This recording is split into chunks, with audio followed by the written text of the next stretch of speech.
अच्छा बच्चों, तो अब हम आगे क्वेश्चन नंबर 2 पे 5.4 एक्सरसाइज में add the following expressions vertically. अब इन्हें वर्टिकली इस तरह, जब जो हॉरिजॉन्टली होते हैं ना इस तरह होता है जिस तरह हमने क्वेश्चन नंबर 1 में किया, और वर्टिकली इस तरह होता है। ठीक है, तो इस तरह हम इनको जमा करेंगे। तो हम लिखते हैं सोल्यूशन भाई, और इसके बाद जमा करेंगे सोल्यूशन। तो पहले ये वाला लिख ले 11x + y।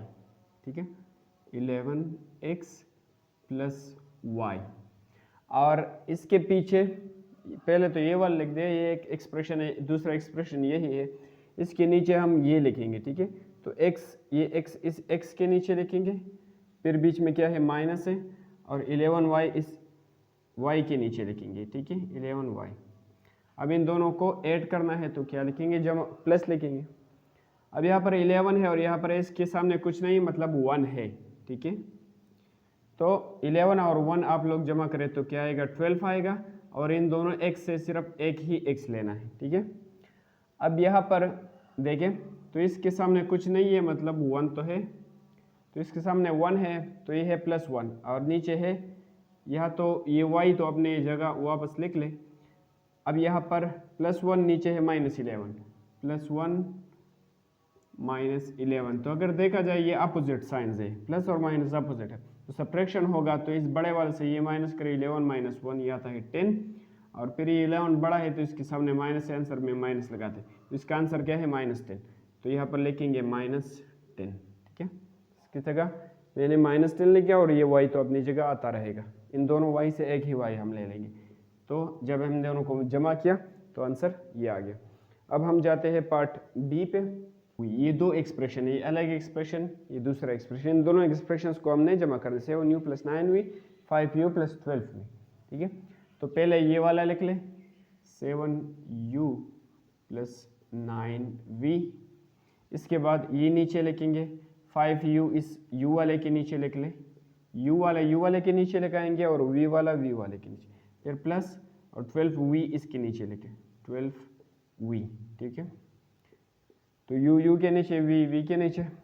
अब 5 और 7 को जमा करें तो 5 और ये u तो अपनी जगह आएगा, और 5 और 7 को जमा करें तो ये आएगा 12, और u इन दोनों u से एक ही लिखना है। ठीक है, फिर प्लस 12 और 9 को, ये दोनों प्लस है ना, तो 12 और 9 को जमा करें तो क्या आएगा, ये आएगा 21, और इन दोनों v से एक ही v लिख ले, तो ये हमारा आंसर हुआ। ठीक है, अच्छा, तो हमारे पास ये 3 एक्सप्रेशंस है, एक तो ये है, फिर कामा एक ये है, और ये एक है, इन तीनों को जमा करना है। ठीक है, आसान चीज़ है, मुश्किल नहीं है। तो ये पहला वाला एक्सप्रेशन पहले लिख देते हैं, -2 -2m³ + 5n²। ठीक है, ये पहला वाला लिख दिया। फिर दूसरा वाला, ये जो एक्सप्रेशन है ये इसके नीचे लिखेंगे, m³ के लांदे, और n² के नीचे लिखना है। ठीक है, लांदे नहीं, नीचे लिखना है। ठीक है, तो m³ फिर प्लस 6n² इसके नीचे लिख ले। फिर ये तीसरा वाला उठा लेते हैं, 2m³ इसके नीचे लिखे, 2m³, और -2n² इस n² के नीचे लिख ले। तो m वाले एक लाइन में, n वाले दूसरे लाइन। तो अब इन तीनों का प्रोसेस हम करेंगे, और जहाँ जो आंसर आएगा वो यहाँ पर आंसर लिखेंगे। ठीक है, और क्या करना है, जमा करना है। तो अगर आप इस लाइन में देख ले, इस लाइन में पहले -2, फिर यहाँ पर 1 है। ठीक है, 1 के आगे कुछ नहीं है, मतलब प्लस है, मैंने आपके को समझाने के लिए लिख दिया, मतलब कुछ नहीं है, प्लस है सिर्फ। ठीक है, तो यहाँ पर 3 नंबर है, -2, +1, +2, इनको ज़रा हाईलाइट किया जाए, -2, +1, +2। तो अगर देखा जाए ये -2 है, ये +2 है, ये दोनों एक दूसरे को कैंसिल कर, -2 और एक दूसरे +2 एक दूसरे को अपोजिट है, एडिटिव इनवर्स है, तो ये 0 इनसे आता है, तो इनसे 0 आता है, हमारे पास आंसर में सिर्फ 1 बचता है। ठीक है, तो हम सिर्फ आंसर में लिखेंगे 1, और इन तीनों m³ से एक ही m³ लिखेंगे। ठीक है, तो अब 1 तो लोग नहीं लिखते, तो इस 1 को मिटा ले, सिर्फ m³ लिख ले। ठीक है, 1 मतलब है लेकिन लोग लिखते नहीं। फिर ये तो हुआ, अब इस पे आते हैं, तो इसमें है +5 + 6 -2, +5 + 6 -2। ठीक है, तो अब 5 और ये दोनों पॉजिटिव है तो जमा कर ले, 5 + 6 ये आता है 11, दोनों प्लस है तो +11 आएगा ना, और फिर से -2 तो 11 से अब 11 से 2 माइनस करें तो क्या आएगा 9 आएगा, और 11 बड़ा है इसके सामने प्लस है तो आंसर में क्या लिखेंगे प्लस, तो इन तीनों से आया +9 आ गया, और n स्क्वायर, इन तीनों n स्क्वायर से एक ही n स्क्वायर लिख ले तो ये हमारा आंसर हुआ। ठीक है, और ये चीज़ आप लोगों ने सिर्फ रफ में करना है, ये इस क्वेश्चन का हिस्सा नहीं है, रफ में लिख ले। हमारा आंसर इन तीनों को जमा करके यही आया। अब हम पार्ट डी पे आ गए, तो इन दोनों को जमा करना है, ये वाला और ये वाला, तो ये वाला पहले लिख लेते और ये इसके नीचे लिखेंगे। तो ये पहले हम लिख लेते x + 3y - 2z। ठीक है, अब ये वाला इसके नीचे लिख लेते, x के नीचे लिख ले x - y + z। ठीक है, तो ये पहले लिख दिया, ये इसके नीचे लिख दिया। अब जमा करने वाले, तो यहाँ पर इसके सामने 1 है लेकिन लोग लिखते नहीं, यहाँ पर 1 है और यहाँ पर 1 है, तो 1 और 1 जमा करें तो क्या आएगा 2 आएगा ना, और इन दोनों x से एक ही x लिख लें। ठीक है, ये तो हुआ। अब यहाँ पर देखा जाए तो यहाँ पर +3 है और यहाँ पर इसके आगे कुछ नहीं है, मतलब 1 है। ठीक है, तो यहाँ -1 है, यहाँ पर +3 है, तो +3 - 1 इनसे क्या आएगा, इससे ये अपोजिट साइंस है ना, तो 3 से 1 माइनस करें 2 आएगा, और यहाँ पर ये 3 बड़ा है, इसके सामने प्लस है तो आंसर में प्लस लगाएंगे तो +2 हमारा आंसर आता है। तो हमारा आंसर क्या आता है +2। ये प्लस जो है ना ज़रूर लिखना है, अगर नहीं लिखे तो फिर गलत होगा। तो इससे और 1 से +2 आ गया, और इन दोनों y से एक ही y हम लिखेंगे। ठीक है, अब अगर देखा जाए इस तीसरे वाले में ऊपर है -2 और नीचे प्लस यहाँ पर 1 है। ठीक है, तो ऊपर -2 है और नीचे +1 है, इसको देख लेते कि क्या आता है। तो 2 से ये अपोजिट साइंस है तो सब्ट्रैक्शन करेंगे, 2 से 1 माइनस करें 1 आएगा। ठीक है, और यहाँ पर ये 2 बड़ा है तो इसके सामने माइनस है, तो आंसर में भी इस बड़े वाले का साइन लगाते हैं, तो हमारे पास आंसर क्या आएगा -1। ठीक है, और इन दोनों z से एक ही z लिख ले, लेकिन बात यही है कि 1 लोग आगे लिखते नहीं, तो 1 ना लिखे। ठीक है, 1 आता है लेकिन 1 यहाँ पर है लेकिन लोग लिखते नहीं, तो इस तरह हमारा इन दोनों का आंसर यही आएगा। अब हम पार्ट ई पे आ गए, तो इन दोनों को जमा करेंगे, तो पहले हम लिखेंगे 2x² + 9y³ - 7, ये पहले लिख दिया।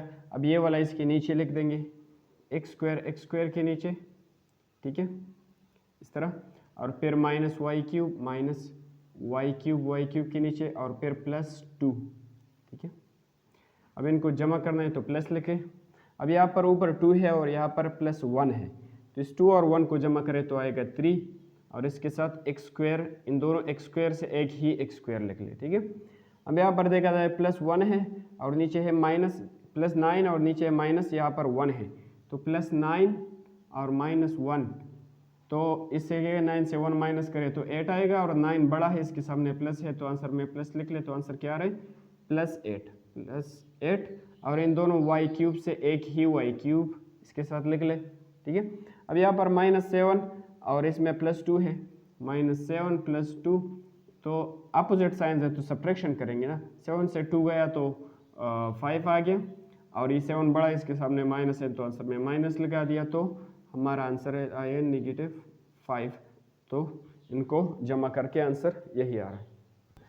अब हम आगे पार्ट एफ पे, तो इस क्वेश्चन में थोड़ा ट्रिक है, मैं आपको बता देता हूँ। इन दोनों को जमा करना है वर्टिकली, तो पहले हम ये पहला वाला लिख लेते 5x4 + 5x³ y³ + 6, यहाँ तक तो हमने लिख दिया। अब इसके नीचे ये वाला लिखना है, तो ये x4 है, ये इस x4 के नीचे लिख लेते हैं x⁴, फिर ये x³ y² है, तो इस तरह का कोई भी इस लाइन में नहीं है कि इसके नीचे ये हम लिख लें। ये x³ y³ है, ये x³ y² है, तो इसकी तरह ये नहीं है, ये अलग है, तो ये लाइक टर्म नहीं है, तो ये इसके नीचे नहीं लिख सकते। ठीक है, तो फिर ये कहाँ लिखेंगे, तो ये इस लाइन से बाहर लिखेंगे। ठीक है,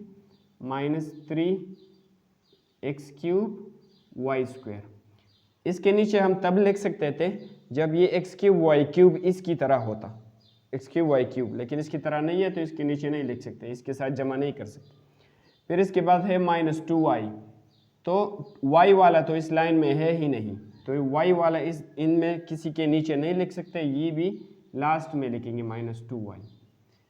ठीक है, जब इसके जैसा इस लाइन में नहीं हो तो फिर उसके नीचे नहीं लिख सकते, लास्ट में लिख ले कि ये किसी भी नंबर के नीचे नहीं हो।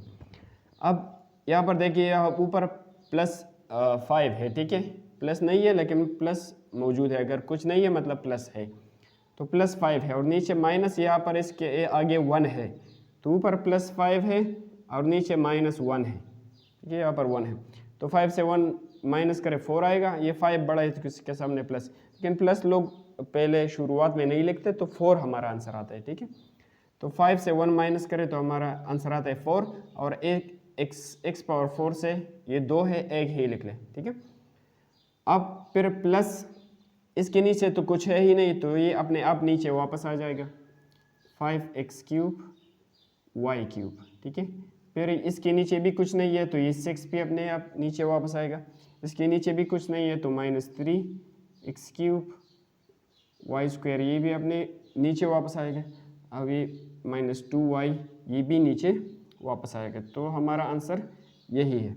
अब अगर आप इस आंसर को तरतीब देना चाहते हैं तो तरतीब से भी लिख सकते हैं, वरना इस तरह भी ठीक है, लेकिन बुक में आंसर तरतीब के लिए, तरतीब इस तरह होता है कि इसको हम इस तरह भी लिख सकते हैं कि 4x⁴, ये पहले बड़ा पावर हम लिखते हैं, सबसे बड़ा पावर जो हो, फिर इसके बाद ये छोटा, 4 के बाद 3 छोटा है ना, तो इसके बाद ये छोटे वाला पावर लिख लेते हैं x³ y³, फिर इसके बाद 3 के बाद ये 2 वाला पावर है इसमें, तो इसके बाद ये वाले लिखते हैं, इसके सामने माइनस है, -3x³ y², ये भी हो गए। इसके बाद इसके पावर 1 है तो ये वाला लिख लेते हैं -2y, और ये +6 सब के लास्ट में। तो इस तरह इसको तरतीब बना सकते हैं, अगर तरतीब ना भी बनाए तो ये भी ठीक है। ठीक है, अच्छा, अब हम पार्ट जी पे आ गए, तो इसमें हमारे पास 3 एक्सप्रेशंस है, ये इन तीनों को जमा करना है। ठीक है, तो ये पहले वाला पहले लिख देते हैं, 2x + 3y + -4, 2x + 3y -4, फिर इसके बाद ये लिख लेते हैं 2x + y + 4, 2x + y + 4, और इसके बाद ये वाला लिखते हैं x - y + 11, x - y + 11। ठीक है, तो इन तीनों को एक साथ जमा कर लेते हैं, तो यहाँ पर मैं प्लस लिखता हूँ, यहाँ पर देखें तो इसके सामने कुछ नहीं है, मतलब 1 तो है, अब ऊपर +2 है, नीचे -2 है, दोनों एक दूसरे को कैंसिल कर देते हैं, 0 आता है, और नीचे हमारे पास आंसर में सिर्फ 1 बचता है। ठीक है, अब यहाँ पर अगर देखा जाए तो यहाँ पर 3 है, इसके सामने कुछ नहीं है, मतलब 1 ज़रूर है। ठीक है, मैं 1 इस रेट से लिख रहा हूँ, अब लोग ना लिखे लेकिन 1 है।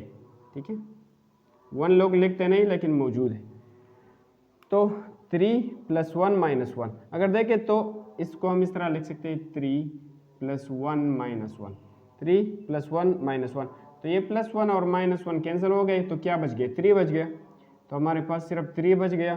3 के आगे क्या है, प्लस है, तो यहाँ पर भी प्लस लगा लेते, और y और इन 3 y से एक ही y ले लेंगे। ठीक है, फिर अगर यहाँ पर देखा जाए तो यहाँ पर है -4 + 4 + 11, -4 + 4 + 11, तो ये -4 + 4 ये तो 0 बन जाता है ना, 4 से 4 माइनस करें 0 बन जाता है, सिर्फ हमारे पास क्या रह गया, +11, तो +11 हम लास्ट में लिखेंगे, तो ये हमारा आंसर हुआ। अब हम आ गए पार्ट एच पे, तो इन तीनों को जमा करेंगे। ठीक है, पहला हमारे पास ये एक्सप्रेशन है, दूसरा ये, और तीसरा ये, तो इन तीनों एक्सप्रेशंस को जमा करने वाले हैं। ठीक है, तो ये पहले लिखेंगे x² + 5x + 6, ये पहले लिख दिया। अब ये इसके नीचे, तो ये x² वाला x² के नीचे, x वाला x के नीचे। ठीक है, तो 3x² यहाँ पर लिखते हैं, और ये प्लस 4x इसके नीचे लिख लेते हैं। अब इसमें आगे कुछ नहीं है तो ये जगह फिर खाली रहेगा। फिर तीसरे लाइन पे आते हैं, तीसरे लाइन में ये लिखेंगे। ठीक है, ये जगह खाली रहेगा क्योंकि इसमें x के अलावा और कुछ नहीं है, तो तीसरा लाइन यहाँ पर 2x² इस 2x² के नीचे लिख लेंगे, फिर है -x, तो यहाँ पर लिखेंगे -x, और फिर है -3, तो यहाँ पर लिखेंगे -3। अब इन तीनों को प्लस करेंगे, ठीक है। तो अगर देखा जाए इसके सामने कुछ नहीं है, मतलब 1 तो है, तो 1 + 3 + 2 यह क्या आता है, 1 + 3 4 आता है, +2 ये बन गया 6, ठीक है। 2 + 3 5 + 1 6, और इन तीनों x² से एक ही x² हम लिख लेते हैं, ठीक है। फिर दूसरे पे आते हैं, यहाँ पर है +4 + 5 + 4, और यहाँ पर माइनस, इसके सामने कुछ नहीं है, मतलब 1 तो है, ठीक है। ये जो मैं रेड से लेकर रहा हूँ आप लोग ना लिखिए, लेकिन समझाने के लिए मैं लिख, अगर लिखे भी तो कोई फ़र्क नहीं पड़ता इससे, कोई जो है ना गलत नहीं होगा, ठीक है। 1 होता है, +4, लेकिन आमतौर पर लोग लिखते नहीं, +5 + 4 - 1, ठीक है। अब 5 और 4 को जमा करें तो 9 आएगा, ये दोनों प्लस है तो +9 आएगा। फिर -1, 9 से 1 माइनस करें तो आएगा 8, और 9 बड़ा है, इसके सामने प्लस है, तो आंसर में भी प्लस लिख ले, तो हमारा आंसर क्या आ गया, +8। तो इन तीनों से आ गया +8, और इन तीनों x से एक ही x लिख ले, ठीक है। अब इस तीसरे में ऊपर +6 से नीचे -3 है, तो 6 से 3 माइनस करें ना, इस तरह है ना, +6 और नीचे है -3, तो 6 से 3 माइनस करें 3 आएगा, और 6 बड़ा है, इसके सामने प्लस है, तो आंसर में प्लस लगा दिया, तो हमारा आंसर है +3, ठीक है। तो ये हमारा इस तरह आंसर बन गया।